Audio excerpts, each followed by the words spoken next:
हरे कृष्णा।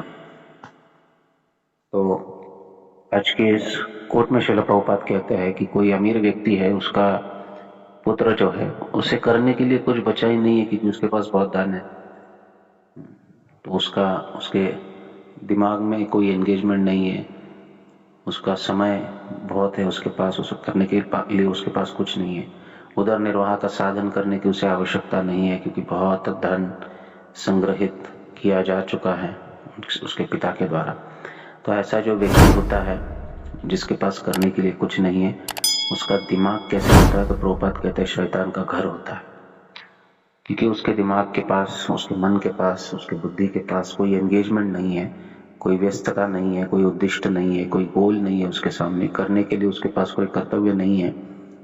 तो वो हमेशा शैतानी क्रिया करता रहेगा, वो हमेशा ऐसे ही कार्य करता रहेगा जिससे उसके ही परिवार में, उसके समाज में उत्पात होता रहे।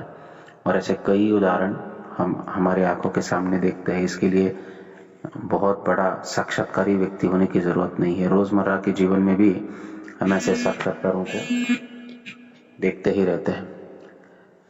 तो मुद्दा ये है कि हमारा दिमाग कभी भी खाली नहीं रहना चाहिए।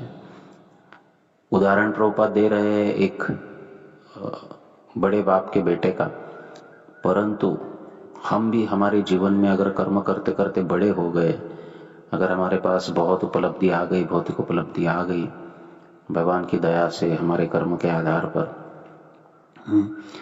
तो ऐसा समय कभी नहीं आना चाहिए कि हमारे पास करने के लिए कुछ नहीं है। ये समय जब आएगा तो समझ लेना कि हमारा दिमाग शैतान का घर नहीं, हम खुद ही शैतान बन जाएंगे।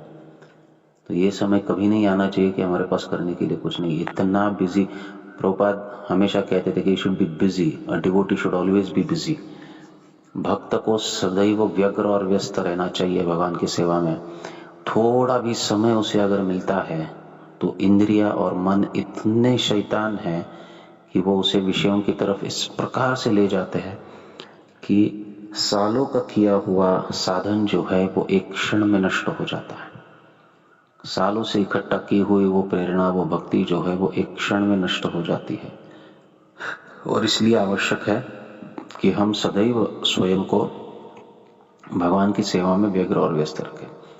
ये भगवान के विषय में अलग अलग उत्सवों का आयोजन किया जाता है। वो क्यों किया जाता है?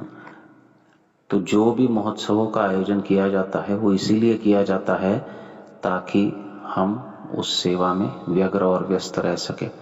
कल मैं एक प्रवचन सुन रहा था जिसमें कथाकार भक्त कह रहे थे कि भगवान के महोत्सवों का आयोजन किया जाता है ताकि जीव की शुद्धता हो। और जीव की शुद्धता कैसे हो? बद्ध जीव के हृदय की शुद्धता कैसे हो? जब वो महोत्सवों में एंगेज होता है, महोत्सवों में नाना प्रकार से व्यस्त होता है, व्यग्र होता है, तो अपने आप उसके मन से जो भौतिक विषय सुख की वासना जो है वो कम होते जाती है, क्योंकि उस समय ही नहीं है भोग करने के लिए। और उसे आनंद भी प्राप्त हो रहा है। महोत्सव में आनंद होता है, कथा होता है, कीर्तन होता है, नृत्य होता है, नाच डांस, प्रसाद, भक्तों से मिलना जुलना, भक्तों की सेवा करना, इतने कार्यक्रम होते हैं, इतनी सेवाएं होती है कि उसे भोग करने की इच्छा ही नहीं होती, समय भी नहीं है। तो इसलिए महोत्सवों का आयोजन करना चाहिए और बारंबार करना चाहिए सदैव।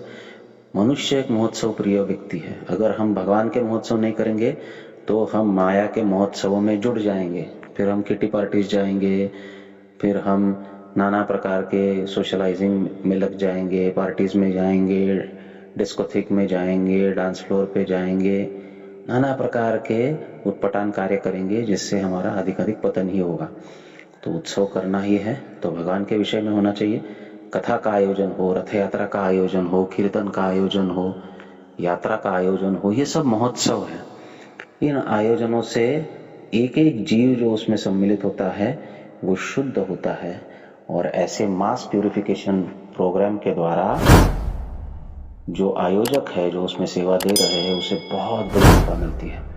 और इसलिए इन महोत्सवों का आयोजन हमेशा होना चाहिए जिससे हमारा दिमाग जो है वो कभी भी खाली ना रहे, हम हमेशा व्यस्त और व्यग्र रहे।